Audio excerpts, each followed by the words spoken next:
বিসমিল্লাহির রহমানির রহিম। আসসালামু আলাইকুম। আশা করি সবাই ভালোই আছেন। আজ আপনাদের সাথে একটা ভিন্ন রকম রেসিপি নিয়ে আসলাম। খেতেও অনেক মজার, মানে দারুণ রেসিপিটা। দেখতেই পাচ্ছেন, আপনারা দেখেই বুঝতে পারছেন যেটা আমি কী ভাজতেছি। এখানে আমি কিছু চাল নিয়েছি, ভালো করে ধুয়ে লবণ দিয়ে মাখিয়ে তারপরে ভেজে নিলাম চালগুলো। আর আমি এখানে কিছু মসুরির ডাল নিয়েছি, ডালগুলো ভালো করে এভাবে নাড়াচাড়া করে কিছুক্ষণ ভেজে নিব। এখন আমার চাল আর ডাল ভাজা শেষ।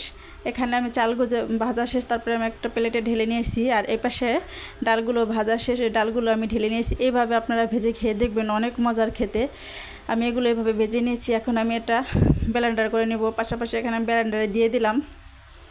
এখন আমি এগুলো ব্লেন্ডার করে নিব। অনেক সুন্দর গুঁড়া হয়ে যায়, দেখতেই পাচ্ছেন কি সুন্দর হয়ে গেছে। এটা হচ্ছে একটা ছাতু, মানে আমাদের এখানে একটা জনপ্রিয় খাবার ছাতু। এখানে মনে করেন আরও গম ভুট্টা দিলে অনেক মজার হতো, কিন্তু আমার কাছে এগুলো নেই, শুধু চাল আর ডাল ছিল, তাই এটা দিয়ে আমি ছাতু তৈরি করে ফেললাম। খেতে কিন্তু সত্যি অনেক মজার।